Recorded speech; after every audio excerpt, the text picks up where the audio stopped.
Welcome to Houston Sports Talk with your host, Robert Land. And welcome to our Texans postgame show, Texans and Commanders. Robert Land alongside my co-host, Sports Radio 610's Shaun Bijani, as usual. And if you're new to the party, we have 45 years in journalism between the two of us and over 35 years covering Houston sports. So you're in good hands. And we've seen a lot of Texans football, Shaun, between the two of us. You've been in some locker rooms before. I'm just curious. You just came out of the NRG Stadium locker room. You're still at the football stadium. What was the temperature there with the team after this game? I've seen a lot of football, and I've seen a lot of more distraught locker rooms after a pitiful performance like the one we just saw today. To be quite honest with you, this team this season has dealt with a lot of defeat in a number of ways. Most of the losses this season, they've certainly at least felt a lot closer than this one did, in a game in which the feeling of you being in it was never even really there. I would have to tell you that, and I spoke to Christian Kirksey, Titus Howard, Christian Harris, Kenyon Green, Nico Collins, Brandon Cooks, Damian Pierce, all of those guys after this game today. And I'd have to say that, maybe not so surprisingly, the most frustrated any one individual seemed to be was that of Brandon Cooks. And he said after the game to me that, it's just the same old thing every single week. It's the same types of issues. And, I tried to get a little bit more specific with it. Well, what kind of issues are you talking about? And, they're not going to point fingers, even Cooks. They're not going to get into specifics. It's just the same old types of problems keep creeping up, whether that be miscommunication on routes, whether that be penalties, which there really weren't a ton of today. But, certainly the offensive line couldn't get any kind of a push up front or establish the run game. When you lose, your mind immediately goes to all of the things you could not do well.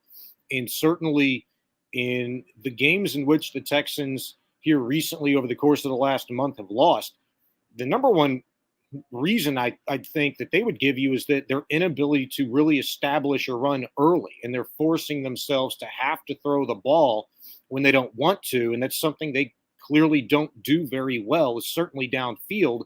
The protection wasn't there today. The run game wasn't there today. The communication between Davis Mills and his receivers, who he was off with a number of times, including Cooks, including Collins, wasn't there again today. And Lovie Smith, again, reiterated after the game today that there is no change forthcoming at the quarterback position, but did seem to, if you read between the lines, indicate that they would look at it. They would consider it, as he laid a pretty blanket statement across the board that they're always looking to consider any changes that would help the team and give them the best chance to win. He told us this last week that Davis Mills gives him the best chance to win a football game. I wonder if he still thinks that. Shaun, this is a pathetic product they're putting on the field right now. And it seems like instead of a team getting better, it looks like a team regressing as far as I'm concerned. Regressing as far as the coaching, the mistakes, the plain as day mistakes. Guys are not getting better. It seems they're getting worse in many ways. Outside of maybe run defense, which is a little bit better in this game than we've seen in the past. And that's why, you just thought Lovie's going to get a couple of years. There's not enough talent here, all of that sort of thing, Shaun. But the way I look at it right now, if this thing gets out of hand, and it could get out of hand very, very quickly, because you've got, and we've talked about this, you got Mahomes and Dak Prescott and Deshaun Watson and Tua and the Dolphins offense all coming in the next 4 weeks. This could turn into a disaster. The Commanders offense behind Taylor Heineke, the former Texan, I can't believe that guy is still hanging around. He looked like some scrub on the Texans just a few years ago under Bill O'Brien. But boy, I mean, that guy is not exactly the greatest quarterback. And now you've got like real offenses coming in with real quarterbacks. Yeah, no, I mean, you're right about it getting out of hand. How much more could it possibly get out of hand? Look, we could see a lot more games like this. And yeah, you talk about a more competent, well-rounded quarterback. You've got a string of those guys that you're going to see over the course of the next month plus. And so, yeah, I mean, could we see more lopsided games? And is that going to continue to eat at this Texans team and build up the frustration that has clearly already been in existence over the course of the last month and a half in itself? Sure, absolutely. And really, that's what it's all about, because while, it kind of falls on deaf ears for me with all of the discussion about changing a quarterback, it's like, well, who cares? It doesn't matter. You could change a quarterback if you want to. It does not matter. It will not help you win more ball games. Now, the Texans certainly, if they made a change at quarterback, they might look a little bit more like they did earlier in the season, where they're a little bit more sound offensively, where you have a guy, maybe Kyle Allen, coming in who is naturally going to be more aggressive, playing with a little bit more juice because, he's trying to make a name for himself. He's trying to, flash a little bit and play his best. And I think, for honestly, the style of offense that Pep Hamilton wants to call and has called, Allen's probably a better fit, but it's not going to matter at the end of the day, because this team just simply is not a good one. There are many more glaring holes than just that of the quarterback. And the defense, again today, while miraculously, really, as bad as this team looks, Robert, the defense only gave up 16 points.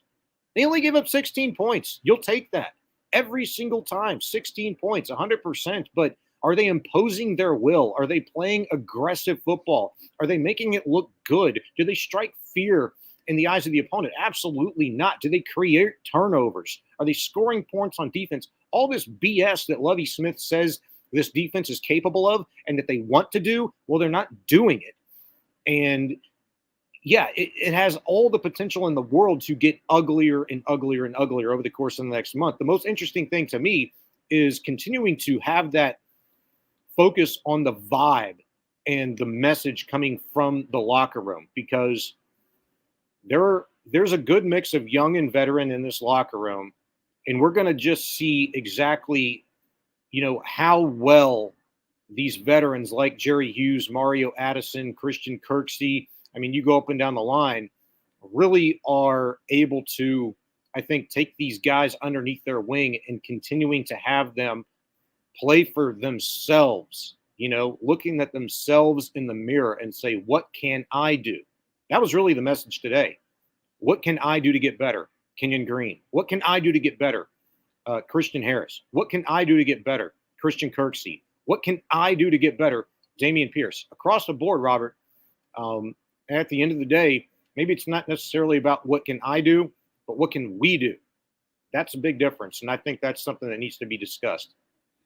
We got a lot to talk about. I'm going to get to more of it, but I just want to remind everybody to subscribe, like, and comment on YouTube. We want to hear questions or comments if you're live with us right now. So let me hear from you. The good news for the Texans, and there is good news, the Browns lost again. They're now 3-7. Their draft picks matter to the Texans this year, both in the first round and beyond the first round. And you got to hope that they lose as many as possible before Deshaun comes back in a couple of weeks. And they are losing right now without Deshaun. Also, make a note that I am doing a special show tomorrow on Monday with the host of the NFL Draft Prospects podcast, Joe DeLeon. Guess what we're going to talk about?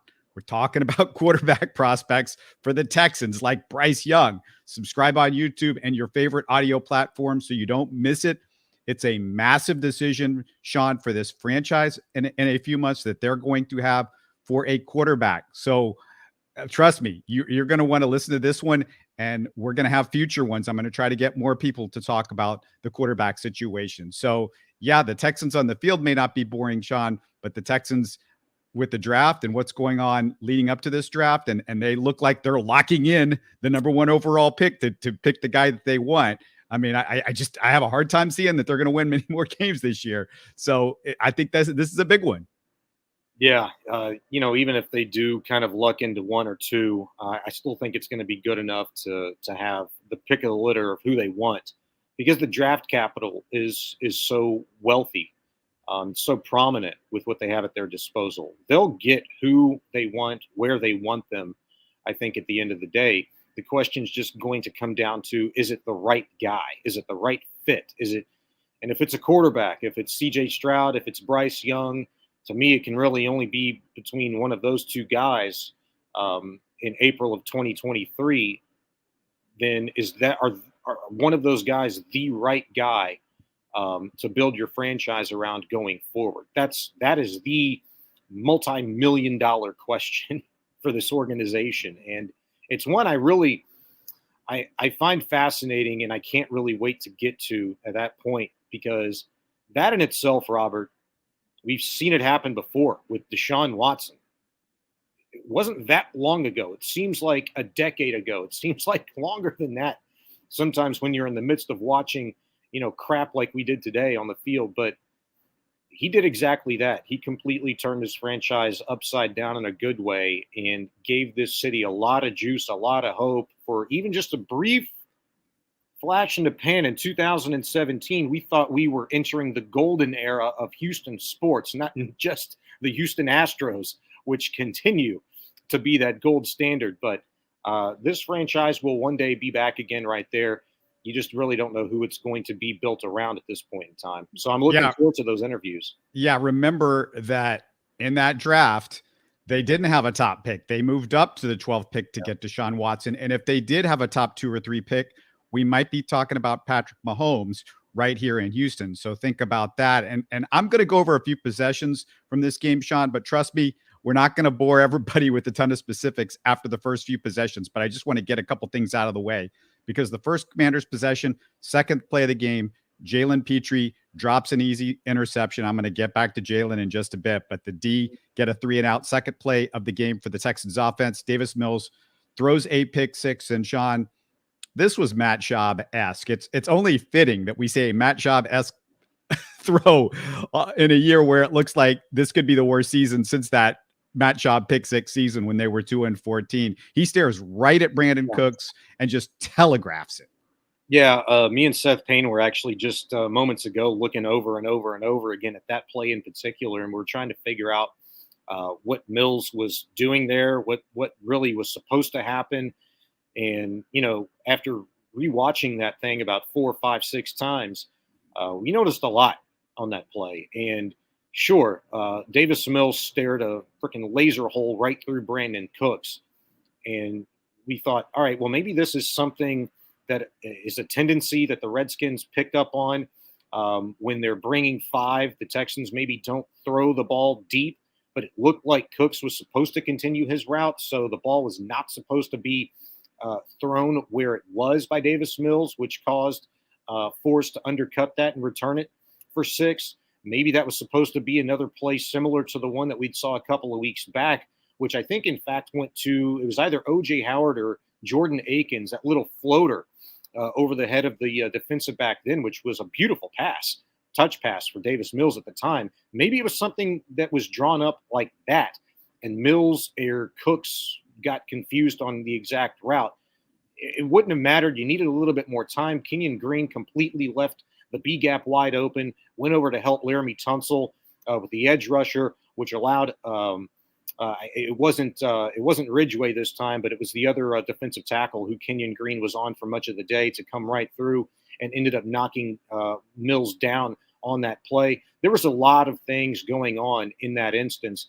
And you talk about the way that this team began the game. You dropped an interception. You threw an interception. You had an illegal shift on offense. And it was just absolute disaster and an abomination. That was like that wasn't even a microcosm of this team this season. That was almost as egregious as a team coming off of a 2-minute warning, not having offensive play, and then having to spend a timeout in a late game situation. This start by the Houston Texans today was way worse than all of that combined. It was just, it highlights a lack of preparation, a lack of focus, a lack of killer instinct, a lack of aggressiveness, because we forget this organization is tanking, not the players on the field. And that right there should go to show you just how bad of a product that this. Well, week in and week out, you said it, for preparation. This is, except for the Eagles game when they went down and scored a touchdown, they just don't look prepared. It looks like they come out of the box and have no idea what they're going to do. They make a mistake.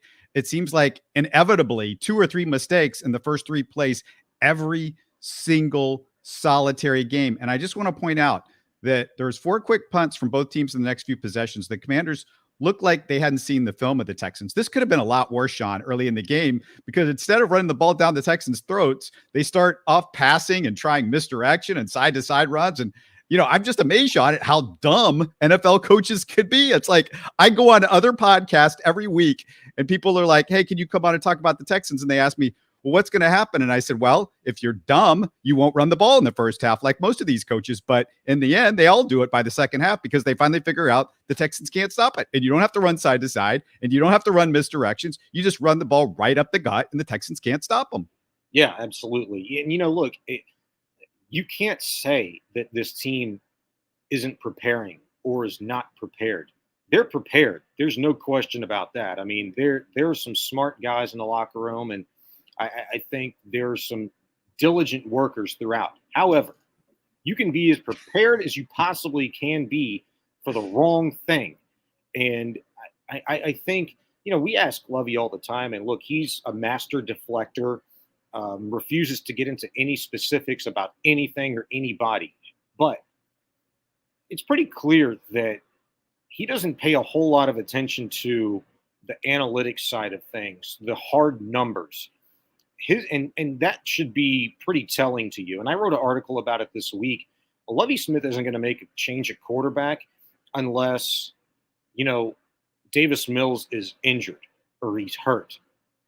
Because he knows exactly who Davis Mills is. He knows exactly the type of situation that he has under his control to some degree. This is Nick Casario's baby. This is his plan, and it's working beautifully. Lovie Smith just has to be the guy to go up there and answer the tough questions. Pep Hamilton, same deal. Davis Mills, same deal. Getting paid a lot of money to answer some really not so difficult questions, a couple of 3 times a week. And so, sure, it's more than, enough of their time, they're getting paid for. They know exactly what's going on. It's just you would expect the level of preparation to be a little bit more accurate at this point in time of the season than it has been. And we see elements of it here and there, but this fine line that people talk about in the NFL between really good and average or even bad, this damn line is getting thicker and thicker. The Houston Texans will show you that week in and week out. Yeah, I'm going to talk about preparation. I'm going to get to something that happened at the end of the first half in just a bit. But on the Texans' 4th possession, they finally get a first down. But then on 3rd and 7, Mills sacked after Kenyon Green gets bulldozed. Just a disastrous day for Green. And this is what I want to get to, Shaun, because Green had multiple holding calls. He's either getting bulldozed or whiffing on defensive linemen. Shaun, I'm getting very depressed about the Texans rookies. Petrie and Green regressing big time, like I said off the top. Stingley was out with a hamstring after his history of injuries at LSU. That's got to worry you a little bit. This is not good. Yeah, I mean, I'm not going to worry about Stingley until I have to. There's really no sense in pushing it with any of these guys, especially one of your rookies that have shown as much promise as Derek Stingley. Who's to say that if the Texans were actually any good, that Stingley might have been able to practice this week and even play today? But there's no reason to push it. So you're going to be extra precautious with him. I have no problem with that. The problem is with Jalen Petrie and Kenyon Green in particular, those 2 guys over the course of the last few weeks, they've hit the rookie wall. And I heard somebody say, and I laughed out loud in the elevator on the way down to the locker room today, yeah, they've hit the rookie wall and the wall fell on their ass. That's kind of been the case right now. It's so true. Yeah, it's been bad. The Commanders go 8 plays, 75 yards after that. It's 14-0. Then the Fox TV crew starts pointing out how Taylor Heineke, Shaun, was anticipating receivers while Davis Mills can't do that. And that's kind of a bad sign when your QB is failing the Taylor Heineke comparison test. Taylor Heineke is getting, all the love and Davis Mills is not. I lost your audio. Are you there? Yeah. Can you hear me? Yeah. I got you now. Okay. Yeah. Well, look, the Commanders are now 5-1 in their last 6 games, and Heineke's been there for a large portion of that.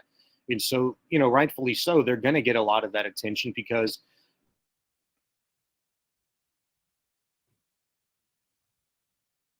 Looks like I lost you again. We'll see if I can pick you up in a second. But let me just, can you hear me now? Yeah, I got you. Go ahead. Okay. I was just going to say, look, they've undergone this turnaround, which has not been surprising. Yeah, things going about as well as the Texans today. I don't know. Hopefully we'll get him back in a second. He keeps freezing up, but Texans with another 3 and out, couple more sacks. Kenyon Green whiffs on his guy on yet another play that he's got, and the Commanders get a couple more field goals in the first half.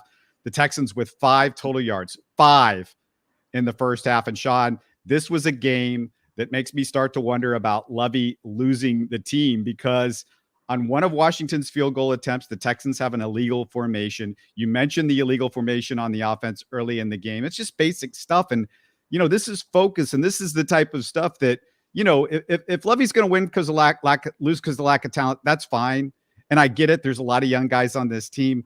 But I mean, this is stuff that if this was happening to a college coach with freshmen, you still wouldn't be happy about it. I mean, it's really looking rough. And to get rougher halfway through the season is not a positive sign for Lovie Smith. Yeah, you mentioned something there, and I kind of want to retract one of my previous statements when I said there will not be a change at quarterback on this team unless Davis Mills is hurt. One of the key elements I think that you just reminded me of there is trying to keep this team intact. And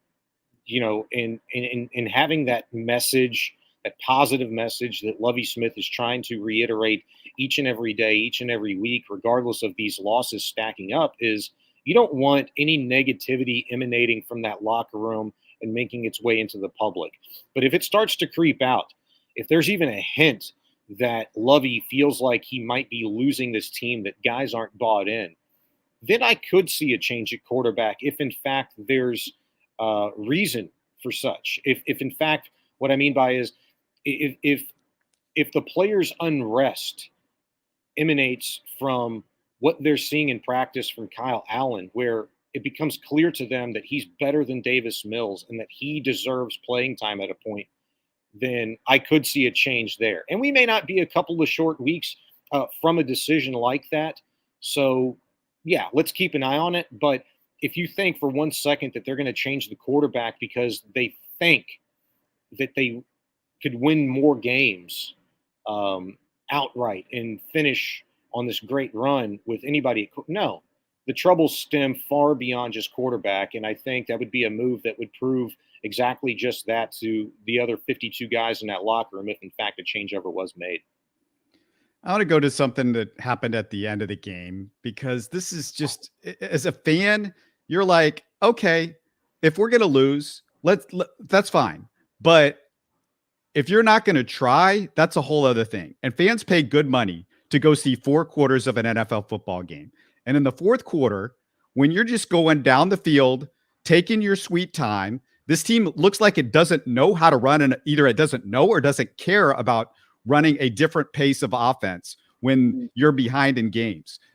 Just letting the clock tick off, you're down by 20 points. There's 6 minutes to go. You can say, well, this is the Texans. They can't come back. But this is the NFL. We've seen stranger things happen. This is football. You don't know. It's a 3-possession game at that point still. You've got timeouts. You've got other things. I mean, Shaun, this is what I can't stand. It's the lack of not seeing anything that looks like a team that's trying to win a game. Throw the ball down the field. Like there were times in this game where Davis had all sorts of time. He could have thrown the ball. I understand the offensive line sucked at times, but there were times where Davis took some sacks that were just coverage sacks because he just wouldn't get rid of the football. You can max protect occasionally and throw the ball down the field. I keep talking about this, but I'm tired of talking about it because they don't change anything. And, the other part about this is, we see week in and week out where it's just the screen passes where they throw it a quick screen pass and it goes nowhere. It's like the other team knows the kind of screen passes that the Texans run. There's never anything as far as a variation on the screen passes. It's the same thing, and it goes nowhere every single time. I've never seen a team this incompetent consistently at running a screen pass, either with your throwing a quick pass, or they had one where they tried to do a little delay to Dameon Pierce, and Kenyon Green was caught downfield because Davis Mills couldn't get rid of the ball because Pierce wasn't there. I mean, it's this consistent lack of even trying something new, even the hurry up offense. Do it. Don't wait till it's in the fourth quarter, and you've got to do it. Even then, they wouldn't do it all the way. It was like they were hedging their bets. Yeah, and I saw your tweet. Look, you're not going to run an up-tempo offense, and then you're going to turn around on defense and spend your timeouts ahead of the 2-minute warning, which didn't even work anyway because you couldn't stop them from getting a first down. It makes all the sense in the world. I mean, you made a great point there, and you make a great point now. It just comes down to what they know Davis Mills doesn't do very well, and so they're going to try anything they possibly can to get the ball out of his hands quick and put it into one of their best athletes' hands, whether that be Brandon Cooks on a little screen pass or Dameon Pierce on a little screen pass or bubble screen or a little out route for him. And they're going to try to let those guys make plays and do what they do. I don't mind. A couple of times they did it today. They run Pierce out pre-snap out wide, and it's just kind of like a little stick route. He turns, opens up, and then hits the flat, and they were able to get the ball to him that way. If you're not able to run the football, if you can't get any penetration or push on that offensive line, then you want to get the ball to Dameon Pierce, go ahead, because he can make guys miss. That's what they could do, and even that wasn't enough today because their linebackers, their defensive backs and safeties, they all rallied to the football. They played inspired defensive football today, the Washington Commanders did. They're a better football team by far than you are, and they've got better athletes. And with this team, I've said it time and time again, you're going to get out-athleted. And it's not for a lack of trying. It's just that is who this Houston Texans team is. There's a lot of journeymen, there's a lot of youngsters, and there's a lot of just another guys on this team right now. And so you're going to get beat more times than not. But if Davis Mills loses his job for any one thing in particular, it's because the game is going too fast for him to process. I think that's probably the number one reason why you're not throwing the ball down the field as much, is because his inability to consistently go through his progressions and throw guys open, whether it be a lack of confidence, a lack of mental fortitude, where the game is just being processed very slowly in his mind while it's being played very fast around him. He just can't do that right now. What have people been talking about over the course of the last month? Geno Smith, it took him 6-7 years before he started to be able to process the game fast enough to have success on the field. Maybe Davis Mills is just one of those guys. Maybe it never happens for him. But one thing that I think is important to note, while Geno Smith has been a journeyman in the NFL and, had an opportunity out of a desperate situation for Seattle where they had the opportunity to give him a chance to figure stuff out, Davis Mills might not be afforded that opportunity, and certainly won't be here with the state of this organization, which is in a clear systematic tank for a quarterback next year. We talked about this a couple of weeks ago, and we said after the Eagles game, hey, you got Davis Mills out of the pocket. That seems to be something that he's good at. And then I just feel like they haven't really gone back to that as much. There was a little bit in the Giants game, but in this game, I didn't see them try to get Davis Mills out of the pocket at all. Like, where is the stuff that when it works, maybe go back to it a little bit, just don't give up. It seemed like it worked in the Eagles game. It worked last year, and they don't do it. And it just, that's the thing. Davis Mills is not throw the ball down the field. Let's not get him out of the pocket. Let's do the same stuff every week and expect a different result. It's insanity. Yeah. This is where I think, when most coaches do this, they don't go back to the well near enough when certain plays work for fear of a defense picking up on tendencies. Well, I think you give defense and players too much credit throughout the course of a game. Certainly halftime adjustments are made, and when your offense is able to sustain a drive, the defense is able to spend a little bit more time on that tablet and try to identify some of those tendencies, try to identify some of those personnel groupings in which you might be able to correct the next time out. But, you have to try. So I am with you there 100%. I've never understood that from a football perspective. Even when your team is good, Robert, I don't think teams do that enough. I mean, I can remember thinking many of those same thoughts during the Gary Kubiak years, during even the Bill O'Brien years, where it's like, my goodness, this play was just, it was money. Run the same damn thing. Just do it to the opposite side. Like, don't give those players so much damn credit, in the course of a, 30, 35 second play clock. Let's just go. Let's just go and try it. If it works, then fantastic. But even pre-snap motion, I don't want to hear anybody talk about pre-snap motion, because even when the Texans do it, they still allow their receivers to get set. On that Brandon Cooks interception, or the Mills interception to Brandon Cooks, the first play of the game for them, it was pre-snap motion, but they allowed him to come set and then go. Your fastest player on the field, send him in pre-snap motion, out-leverage the defense, throw him into space, and let him try to make a guy miss and go get some yak. But they don't do that. And that is by design. And that, which, by the way, tells me even more that that's probably a throw that Davis Mills should not have made, was not supposed to make. Rather, it was a bit of a stop and go, so to speak, where Cooks was supposed to, as he did continue upfield, and that's where he was anticipating the football. Mills misread that. And there again is another reason why we're having these conversations about Davis Mills not being good enough, not being a competent NFL quarterback in this system.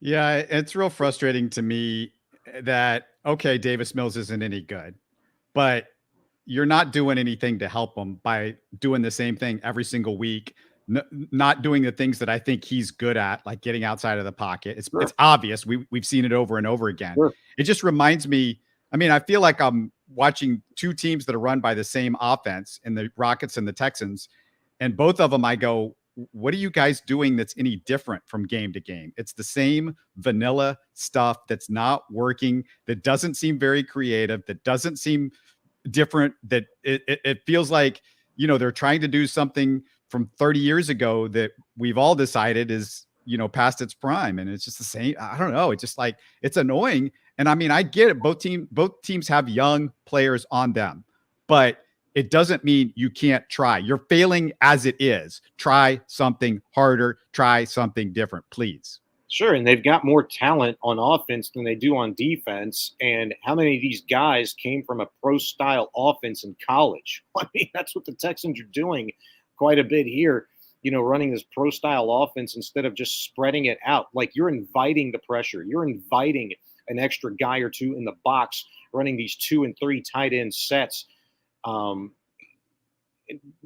figure why you're not able to run the football as effectively. Go figure why you're not able to get the ball down the field when you're running Jordan Aiken, OJ Howard, and Tegan Quatoriano on the field at the same time with a Troy Hairston. Like, who the hell's going to get down the field in that situation on a 2nd and long? Like, get out of here with that. Like, put your best athletes on the field, try to take the top off of the defense, and put the ball up to where only Nico Collins can get it. Throw Brandon Cooks open, in solo coverage. Get Phillip Dorsett, to out-leverage an offense with some pre-snap motion, on a little 5 and out, something like that. Like, you can't tell me that these are things that have failed in practice. I don't believe that they're really trying to do these things. And it's just that stubbornness, that hard-headedness of the offensive coordinator that really believes in their plays and really looks good on a napkin and, a piece of paper when you're drawing them up in your office at 5:30 in the morning. But it's another thing when it looks like absolute garbage on a noon on a Sunday. This comes back to coaching, but how hard is it to tell Davis Mills, like, okay, he's dumb as a rock, maybe, but I don't think so. The kid went to Stanford. He's not stupid. How hard is it to tell Davis Mills, look, I want you to do this a couple of times on this play or on that play. I want you to pump it to the left and throw it to the right. For once, don't stare down the guy. Just pump fake it. I don't care if there's nobody there. Just make the safety for 2 seconds, or not even 2 seconds, 2 milliseconds. Look left, one play. Or how about just pump fake it once, somewhere, anywhere. Pump fake it short and go downfield. Like, do some of the things that other quarterbacks do to where you're not zeroing in on exactly what they're doing, but to just every single time it appears like he looks left and he throws left, or he looks right and he throws right. And it obviously, what happened to start the game is a pick six. It's amazing. It hasn't happened more often than that. I think the only reason it hasn't happened more often than that is because he's inaccurate and he misses so bad that the defensive back or the cornerback can't make the play on it. Yeah, that's fair. I think you're not the first person that invoked Matt Schaub's name today that I'd heard. And you go back all those years when Matt Schaub was experiencing, a pick six.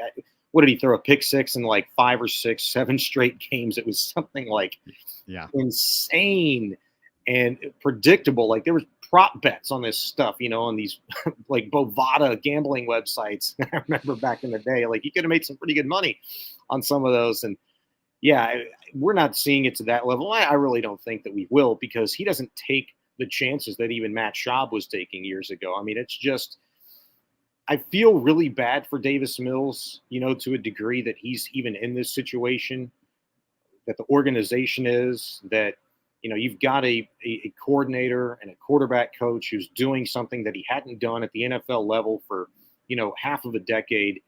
And it's just like caretaker mode, for a lot of these position guys. And it's going to end up looking pretty decent on a resume one day, because a lot of these guys will go on to different organizations, whether maybe even programs in college, and they'll be very successful. They'll coach for another 20, 30 years. And it's just Davis Mills, his clock is ticking. He might be selling insurance 5 years from now. I don't know. I mean, you just kind of feel bad for a guy in this situation, because whether it be, a different situation or another organization that's rebuilding, but you've got veteran coaches or guys that are hungry, that really want to make a mark, and some young, innovative minds in a different system. You never know what a guy can look like. You never know what other people are capable of. And it's funny that football is just one of those positions in a sport, unlike any other, where I think that stuff matters more than anywhere else in professional sports. Right time, right place, right situation. We see it all the time, in particular with football. There are guys that can just make you look better than you actually are. And there are also guys that can make you look worse than you actually are. I'm going to close off with a couple of different things and try to get us out of the Texans here for a bit, because we're going to have to keep talking about this team the next few weeks, and we're going to run out of saying the same things. But, I definitely want to mention the fact that the major league team for the Houston Texans, because I think they're more or less the AAA, maybe they're the AA for the Patriots. We just keep getting old Patriots people and being sort of this like farm system or minor league farm system for the Texans. The Patriots today had a great moment, at least if you're a Houston Cougar fan, because the game's tied at 3. And you learned as a Cougar fan, you don't punt the ball to Marcus Jones with the game on the line. That's not a good idea. And Marcus Jones, the rookie from the University of Houston Cougars, Sean, whose house is it? Whose house? Baby. Yeah, it's Coug's house, because he takes it 84 yards for a touchdown in the final seconds of the game. And how about this? It's the first punt return for a touchdown in the NFL this year, and it's by U of H's Marcus Jones. Congratulations for that. Congratulations, Marcus Jones. Yeah, how about that? Boy, that's a good little stat nugget there. I mean, we're 10, 11 weeks into the NFL season. We hadn't had a punt return for a touchdown yet. I mean, boy, back in the day when Devin Hester was in the league, it was like every other week it was him or somebody else. That's kind of a crazy deal. What about a kick return? Do you know that stat? Have we had a kick return for a touchdown yet? That's a good question. Is this the first special teams touchdown return? I can't recall one, but it doesn't mean my memory is not that good anymore. So I don't. I'm gonna have to look that one up. That's awesome that a Coug did it too. So sweet. Yeah. He's good. I wish the Texans could have got their hands on him, because he'd be fun to watch. At least you'd have something to look forward to on punt returns or kick returns or something like that. Because I think he can do that more than just this particular game.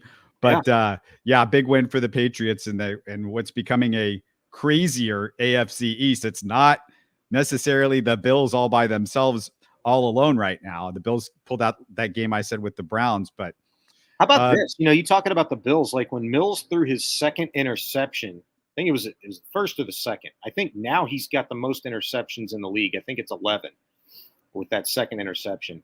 I looked up it after the first one, and he was tied with Josh Allen for the most interceptions in the entire league. And I'm like, wow, that is literally the only statistical category that you'll ever touch Josh Allen in. And it's interceptions. I couldn't believe Allen's got freaking 10 interceptions on the year, but he's got 20 touchdowns to Mills's 10. That's nuts. I didn't realize Josh Allen was at that point myself. So, yeah. and it's weird because in the league, that used to be a much higher stat, the interceptions, but guys have really cut that down over the years. It just seems like we don't see the big interception seasons the way we used to. And like the whole offensive stats you go look back 20 or 30 years ago, even that recently. And it's like we're playing a different quarterback game back then. Oh, I did. I did a piece last week. It was after Mills had his 300-yard game. I think that was a week ago.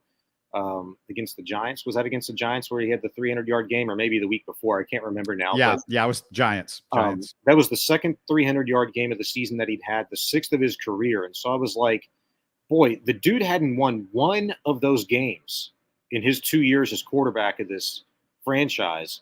So I went all the way back to 1960. And every single 300-yard game there had been since 1960 to present day, that team has won 50% of those games. And you can't win one for Davis Mills. And I really looked that up because we're all stuck on talking about how bad Davis Mills is.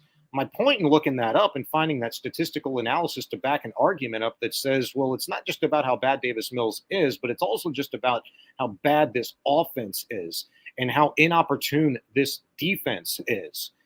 And you have to get help, even if your quarterback is throwing for 300 yards or 400 yards. You have to play all three phases of the game pretty well and pretty mistake-free. But you also have to have, too, Robert, a quarterback that can go down and get you games. Stop expecting a guy to do that when he hadn't done it before. How many game-winning drives does Davis Mills have? How many fourth-quarter comebacks does Davis Mills have? That's really what it comes down to. If you ever want to talk about like a guy having the moxie, the aggressiveness, that, that promise to even continue to trot him out there and give him a chance, you have to have shown something in those situations in which he has never done. So I just thought that was a little interesting stat nugget for you there, that 0 for 6 in 300-yard performances, but the overall success rate for a team over the course of the last 62 years when it's done is better than 50%. You're winning those games. Yeah, that's a good stat. I would imagine the winning percentage has gone down over the years because, it's become easier and easier to get the 300-yard game.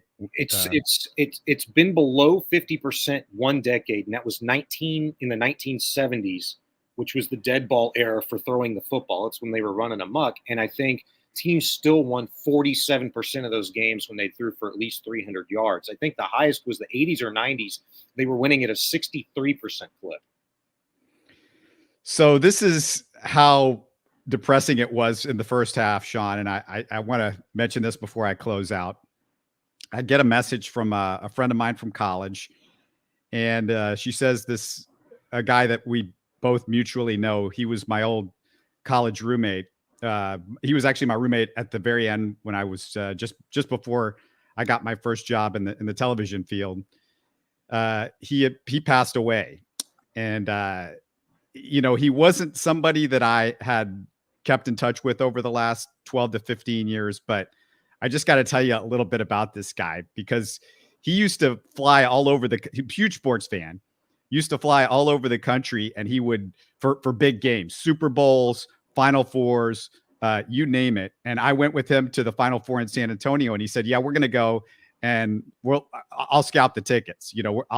We got them like day of the game, and he would do this all the time. So the one time that I went to a Final Four, this is back in 2004, this is the Emeka Okafor UConn team, the JJ Redick Duke team, our local John Lucas III was on Oklahoma State. We go to the game. He scalps tickets. I actually saw John Lucas, assistant coach of the Rockets, John Lucas, outside of the arena before we walked into the arena. I think right about the time we're looking to find tickets to scalp. And so we go see that game. I went with him to go see the University of Missouri and the Aggies play our Missouri Tigers, my Missouri Tigers, his Missouri Tigers. Got a W for that game, but he was a character and kind of an ego, a little bit difficult to deal with at times.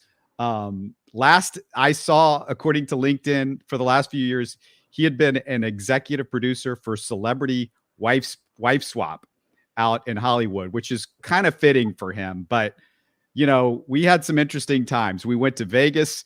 The first trip that I ever took to Vegas, we go to see George Carlin at Bally's. And that was quite a big deal because we walk in and he had bought the tickets, but it was one of these where we didn't know where we were going to be sitting. And we ended up on a table next to the stage, not by his doing. I think somehow they threw us on in one of those dinner style seatings. And my elbow was up on the stage as George Carlin was doing his deal. And, you know, he never let me forget the fact that he got me those good tickets for Carlin. We went to Mardi Gras together.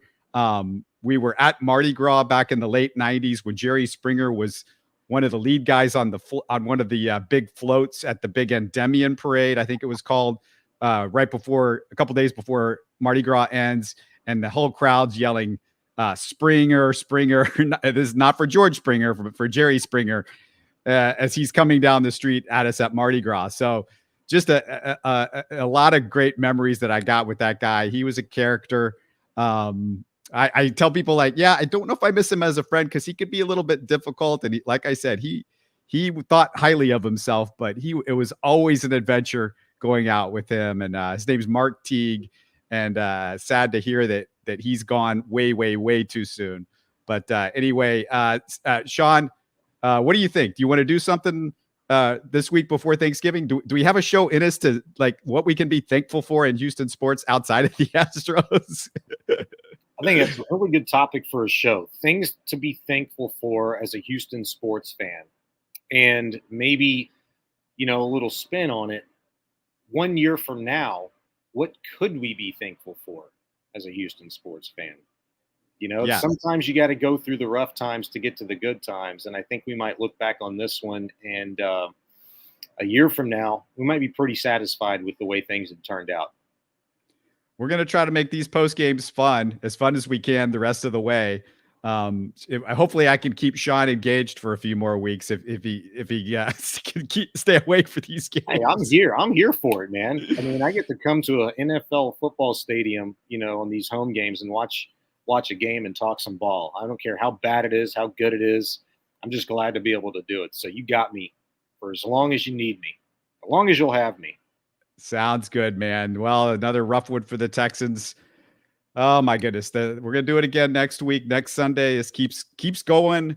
Deshaun's coming up. So at least that might be a little fun. Patrick Mahomes is coming. You know, you get to see the best quarterback in the NFL, one of the great quarterbacks of all time. I will not be going into the locker room when the Browns come into town. I'm not going to experience that circus. So I have to go to the Texans locker room. So if you want any, it's going to come from a Texans perspective. You're not going to go to see Deshaun he's going to be at a podium. He'll be at a podium, and I'm not going in there for that mess either. Trying to get a word in edgewise in that situation, not going to happen for myself. I'll get you all the Texan stuff you possibly want. All the trash talk info that I get from those guys from Deshaun, I'll get you. But I'm not going to go talk to that dude. All right. Hey, and one more time, do not forget, we're going to have this draft expert. I've already recorded it. It's a guarantee it's coming out tomorrow. We're going to talk about Bryce Young, the quarterbacks, all of that. It's in the can. It's coming. It's definitely worth a listen. We're talking about the future that if we're going to get out of this mess, this is a big one. This is a big one. You guys know this. So for Shaun Bijani, Sports Radio 610, I'm Robert Land. We'll catch you next time. Take care, everybody. You're listening to Houston Sports Talk. Hey, you can support the show by subscribing on YouTube and commenting on the videos. Listen to Houston Sports Talk on Spotify, Apple, Stitcher, and Google. Don't forget to tell a friend and share our show on social media. Spread the word, everybody. Thanks for listening.